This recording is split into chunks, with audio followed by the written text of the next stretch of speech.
What's up, Pearl-Cohn Firebirds, and welcome to the 615 show. I'm your host, Cleve Fuller, and today I'm here with one of the new teachers of Pearl-Cohn and also one of the softball coaches at Pearl-Cohn, Coach Law. How you doing, Coach Law? I'm doing good, Brother Cleve. I appreciate you inviting me to 615. Yeah. Y'all doing a lot of great things, man. Just glad to feel that motivation down here, man. I like that coaching, man. I appreciate being invited. Kind of be able to share a little bit with the PC Nation. Yeah, it's been times that you've been wanting to come on the show. You've been doing interviews for the news, and I'm just glad that you finally get to be here on the show because we really need you to be here. Well, I appreciate that, man. Hey, that's positive vibes right there. So, one of the questions I want to ask you is, you've went to Pearl-Cohn before. You went to Pearl-Cohn back in the 1990s where right. Pearl. 1995, man. Class 95, man. Yeah. Go PC. Them old Firebirds. Yeah, you was there. You was at Pearl, Pearl-Cohn student back when Pearl was this dominant football team, winning state championships, had a lot of notable alumni like Santonio Beard, John Henderson. Well, we was a little bit before that era. We kind of started the era, though. You know, we hadn't been in the playoffs in, man, maybe 20-some years, man.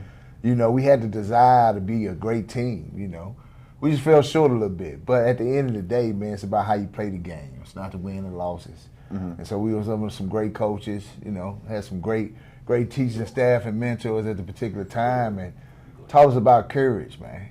Really that grit, really buckling down and reaching down deep, man. We played the private schools, the private sectors, the MBAs, the Father Rhines, and so, not knocking the schedule today, but, we played some very talented teams at the time during that era. And so, we was just coming into that beginning part of learning about financial aid and learning about, going to school and, really creating a culture, man, of, individuals and teams, man, that, hey, we had the opportunity, to have the same thing in our community. So, major ups to, Coach Fitzgerald and them and, really bringing that spirit in and driving the Coach Harris's, man, So, hey, those were some of the pioneers, man, that kind of started this here, era of really, truly, the weightlifting, creating a gym and the weightlifting, platform for us to get bigger and stronger. And so we took that stride, to put us in position, to be better and become something. So a little bit of a success, man, a little success story. So, we didn't have a lot, but, man, hey, we had many, man. So, we're grateful for that piece right there. So, like you said, they created a platform. A lot of people created a platform at Pearl that made Pearl this dominant school, especially in football, now in the MPS district. Right. And I assume since you've been a player at Pearl-Cohn, you've kept up to date with the recent Pearl. Oh, most definitely. Basically all of Pearl time. Yeah. My question to you is, from your playing time at Pearl, being a Pearl-Cohn football player, what do you see now in the game? Do you think a lot has changed? Do you like what you see now? Because nowadays football is kind of different from how you guys used to play. Now it's more rules are more into it, but the physicality is still there. Do you still see that phicality there? Well, I see just over time change to develop the game, better understanding the game, how to keep student athletes safe, more also opportunities presented, as well as kind of giving you a better direction of, options, not just alleviate as a student athlete, but you can be academic, scholar. So, and just also resources that we didn't have. It was limited resources. We were kind of finding out on the whim of, what opportunities that we had out there. Coming up, that was our only way out, playing a sport.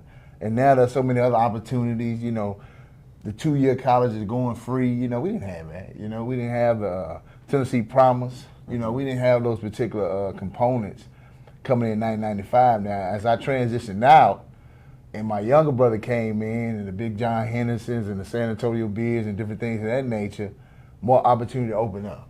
As anything else is growth. You find out, you learn different things. Exposure comes.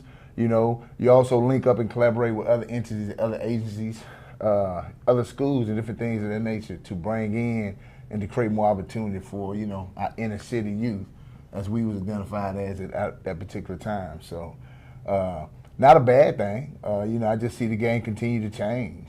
Rackets being set here at Pearl-Cohn, very dominating, PC team as we spoke. Now you're getting the wins and the W's, you know what I'm saying? And, hey, state championships and different things of that nature. So, you see the consistency. You see a solid program that continues to build and bring young athletes out and, really provide those opportunities to be able to go to 2-year colleges, 4-year universities, But even make you just better as a person.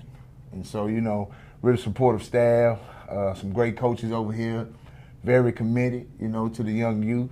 And you're creating that environment, man, hey, to continue to drive and so win and losses come, but it's all about how you play the game. And so, at the end of it, that's what it's all about. Competing out here, we have a great bunch of young ladies been working, have gotten a whole lot better, and we continue to improve. So, hey, we're looking to bring this one home today. Well, I really applaud you on so far you're doing as a teacher and also as a softball coach. I wish the best of luck for you guys today against Sioux Falls, and I appreciate you coming out today. Oh, no, I appreciate you inviting Brother Cleveland. 615, baby. PC Nation, man. Hey, he's doing great things, man. Hey. Thank you. I appreciate that. I'm Yost Clint Fuller. It's been 615 Show.